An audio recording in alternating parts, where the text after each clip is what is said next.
지난 9월 2일 깜짝 이적이 발표되었습니다. 김하성 선수의 애틀란타의 이적인데요. 정말 예상하지도 못했던 일이 일어났다고 할 수 있겠습니다. 이게 어떻게 된 일인지, 이런 일이 어떻게 가능했던 건지 이야기해보도록 하고, 그리고 이어서 제가 응원하는 팀이죠. 애틀란타는 어떤 팀인지 소개해드리도록 하겠습니다. 템파베이는 김하성을 웨이버 공시했습니다. 웨이버 공시란 쉽게 말하면 우리 얘 안 쓸 건데 혹시 데려갈 팀 있어요? 라고 타 구단에게 물어보는 행위입니다. 여기서 이제 다른 20개 구단은 이 의견에 대답을 해야 합니다. 현재 리그 역순위, 즉 32팀부터 해서 웨이버 공시된 선수를 데려올지 의견을 내보낼 수 있습니다. 그 의견을 내는 행위를 클레임이라고 합니다. 템파베이는 다른 의도는 없었고 순수하게 김하성을 안 쓰기 위해 웨이버 공시를 했습니다. 김하성은 2025년에 들어서기 앞서 템파베이와 2년 2,900만 달러 계약을 맺었었는데요. 템파베이라는 팀을 생각한다면 굉장히 공격적인 금액의 오퍼였고 영입이었습니다. 게다가 2년 차에는 선수 옵션이어서 선수가 나갈지 말지 선택도 가능한 정말 선수 친화적인 계약 조건이었죠. 거기다 김하성은 아시다시피 부상 중이었는데도 말이죠. 물론 템파베이 입장에서는 김하성이 복귀가 이렇게 늦어질 줄은 상상도 못했을 겁니다. 4월에서 늦으면 5월 중순에 복귀할 것으로 예상되었던 김하성은 7월이 돼서야 복귀할 수 있었거든요. 근데 복귀 후에도 허리 부상 2차례 등 갑자기 유리몸이 돼버린 김하성은 템파베이 경기장에서 찾아볼 수 없다는 슬픈 전설이.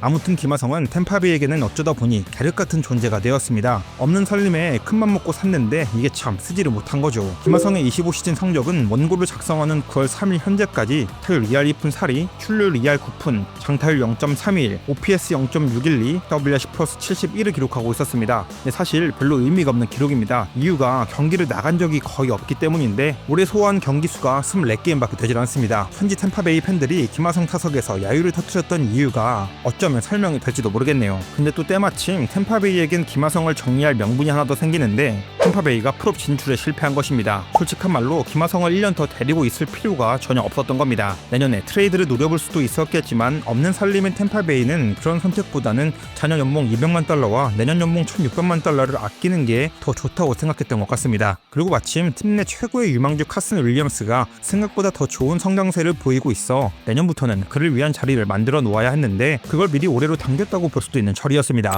그럼 여기서 잠깐 카슨 윌리엄스가 어떤 선수인지 잠시 알아볼까요? 2003년생 22살의 어린 선수이며 2021년 드래프트 1라운드 전체 28번으로 픽된 템파베이가 기대하고 있던 자원이었습니다. 고등학교 졸업하고 바로 온 케이스라서 당금질이 조금 필요했는데 그 기간이 끝났고 그리고 자신들의 기대한 만큼 성장한 모습을 보여주고 있다는 게 템파베이 내부의 평가입니다. 올해 트리플 A에서 111경기 23홈런 22도루 OPS 0.765 WRC 플러스 98을 기록했습니다. 아직 변하고 대처가 좋지 않은 모습이 있고 바깥쪽 공에 대한 약점을 여전히 보이고 있다는 점이 불안 요소로 꼽히고 있긴 한데 앞으로의 성장을 더 기대하고 있는 듯해 보입니다. 근데 이 선수가 좋은 평가를 받는 데에는 타격보다는 수비적인 측면이 더 높습니다. 베이스볼 아메리카에서는 마이너리그 최고의 수비수라는 찬사를 보내기도 했고 MLB 파이프라인에서는 수비 70, 통구 70 평가 등급을 부여하기도 했습니다. 팬그래프에서는 MLB에서도 최고 수준의 레인지를 보여줄 것으로 내다봤으며 빠른 반응 속도와 글러브에서 공을 빼고 송구까지 연결되는 동작이 매우 간결하고 빠르다는 평가가 있기도 했습니다. 근데 당장 어떻게 보면 김하성 자리를 채울 수 있는 선수라는 뜻이기도 합니다. 물론 골드글러브 선수에게 당장 비비긴 어렵고 타격도 기대만큼 해줄지는 미지수가 맞지만 어쨌든 카스는 당장 아프지는 않으니까요.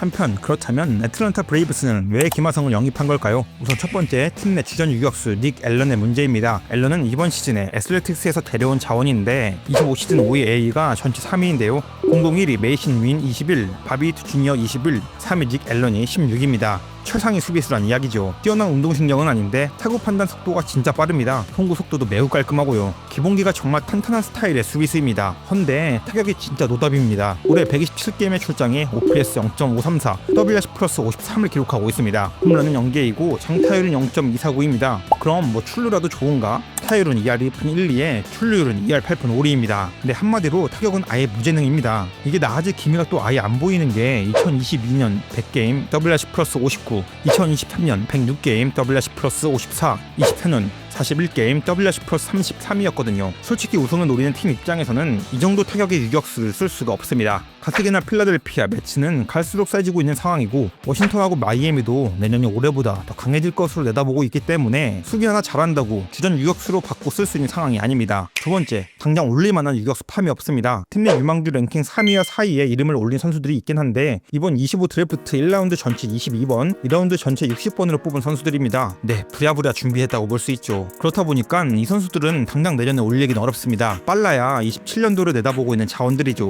그것도 빠른 거고 유격수라는 특수성으로 수비가 완성 안 되면 못 올리거든요. 그럼 28년에서 29년까지도 미뤄질 수도 있습니다. 유격수 키우는 게 쉬운 게 아니라는 건 이미 다들 너무 잘 아시잖아요. 세 번째 이유는 당장 노릴 만한 FA도 마땅치 않다는 겁니다. 내년에 전력 보강이라고 생각할 수 있는 정도의 FA 자원은 2명을 뽑을 수 있는데요. 토론토의 보 비셋과 보스턴의 트레버 스토리 정도입니다. 보스턴은 트레버가 옵트아웃 발동 시 90% 이상 잡을 것으로 보이고 있습니다. 그럼 이제 보 비셋이 가장 좋거든요. 수비적인 능력이 조금 떨어지지만 타격적인 측면을 봤을 땐 확실히 플러스 효과를 줄 수 있는 자원이니까요. 그런데 애틀란타가 지금 돈줄이 빡빡합니다. 보 비셋을 원하는 금액으로 데려올 수 있을지 미지수입니다. 확률이 20에서 30%도 안 될 것 같네요. 그렇다 보니 현재로서는 김하성 자원이 나쁘지 않습니다. 물론 1년을 쓰는데 200만 플러스 1600만 해서 1800만 달러로 쓴다는 게 조금 부담이라면 부담일 수 있긴 한데 내년에 다시 우승 도전해보려면 어쩔 수가 없습니다. 이 정도 리스크 감수해야 하는 상황입니다.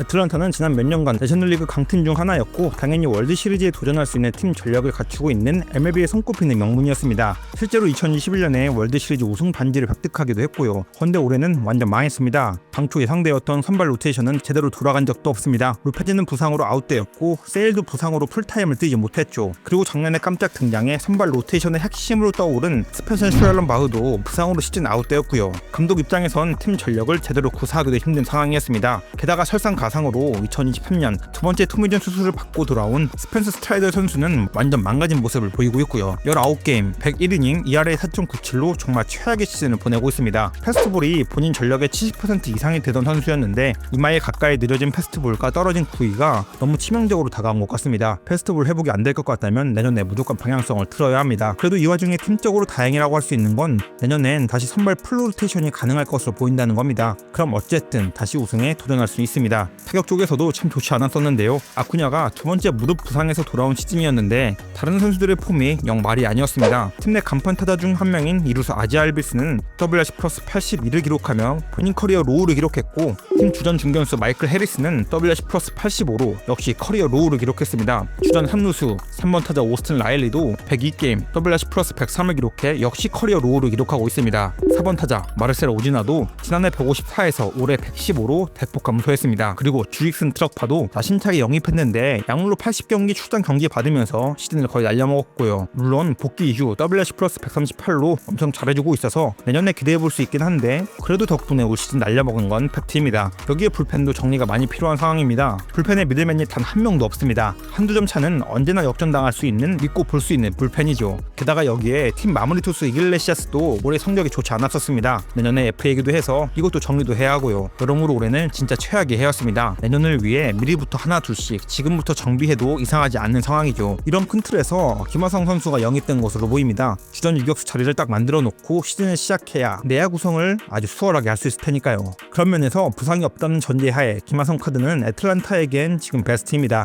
김하성은 올해 부상 때문에 완전 망해서 내년에는 잘해야 합니다. 내년에도 망하면 전이맨이 될 확률이 너무 높아집니다. 그런 상황에서 애틀란타도 김하성이 베스트지만 김하성도 애틀란타가 베스트일 수 있습니다. 게다가 기대해볼 수 있는 건 만약 김하성이 어느 정도 좋은 활약을 보여준다면 4년 정도 추가 계약을 애틀란타는 맺을 수도 있습니다. 앞서 보신 것처럼 유망주들이 성장하기에는 아직 시간이 필요하거든요. 그 시간을 커버 쳐주기 위해 김하성이 딱 좋은 조건이니까요. 그래서 결론적으로 김하성 선수가 잘했으면 좋겠습니다. 게다가 이제 애틀란타 경기이지 않겠습니까? 개인적으로 너무 재미있게 저의 응원팀 경기를 볼 수 있을 것 같아서 기쁘기도 하네요. 이번 시즌 이제 정말 얼마 남지 않았는데요. 김하성과 애틀란타가 내년 시즌을 위해 잘 마무리하는 시간을 보냈으면 좋겠네요. 오늘의 이야기는 여기까지입니다. 감사합니다.